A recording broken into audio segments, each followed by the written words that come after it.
আসসালামু আলাইকুম প্রিয় দর্শক, দেখে নেই আজকে বাংলাদেশের পত্রিকাগুলোর প্রধান প্রধান শিরোনাম এবং সম্ভব হলে একটি নিয়ে বিস্তারিত আলোচনা করব। আজকে 27 জুন 2025।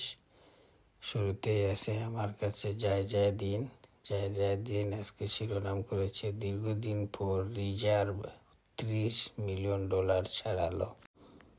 এরপরে রয়েছে আমার হাতে প্রথম আলো, কর্মকর্তা কর্মচারীদের আন্দোলন, এনবিআরে তালা, সেবা বিঘ্নিত।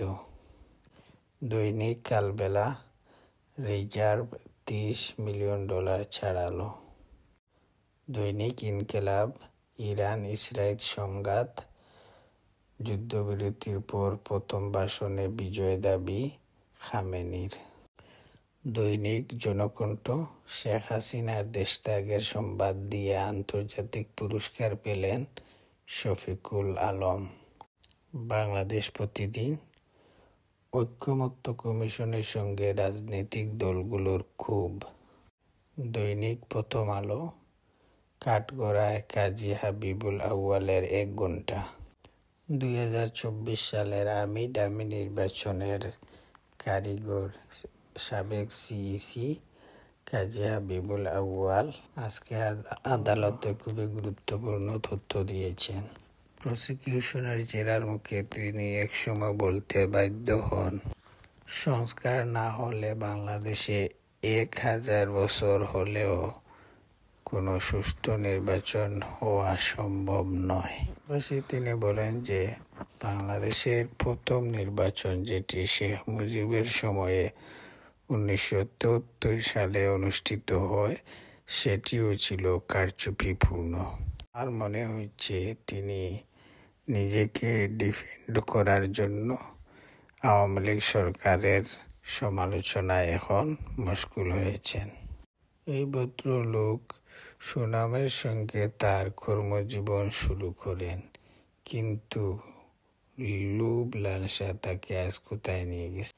এই ভদ্রলোক প্রথমে সহকারী সচিব, পরে উপসচিব হিসেবে আইন বিভাগে কাজ শুরু করেন। 1997 সালে তিনি জেলা ও দায়রা জজ হিসেবে পদোন্নতি পান। 2000 সালে তিনি আইন মন্ত্রণালয়ের যুগ্ম সচিব হিসেবে সুনামের সাথে কাজ করেন। 2060 সালে অতিরিক্ত সচিব হিসেবে পদোন্নতি পান এবং সর্বশেষ হাবিবুল আউয়াল 2007 সালে আইন মন্ত্রণালয়ের সচিব হিসেবে পদোন্নতি পান। এই ভদ্রলোক এইসব ক্ষেত্রে সুনামের সঙ্গে তার কর্মজীবন শেষ করেন।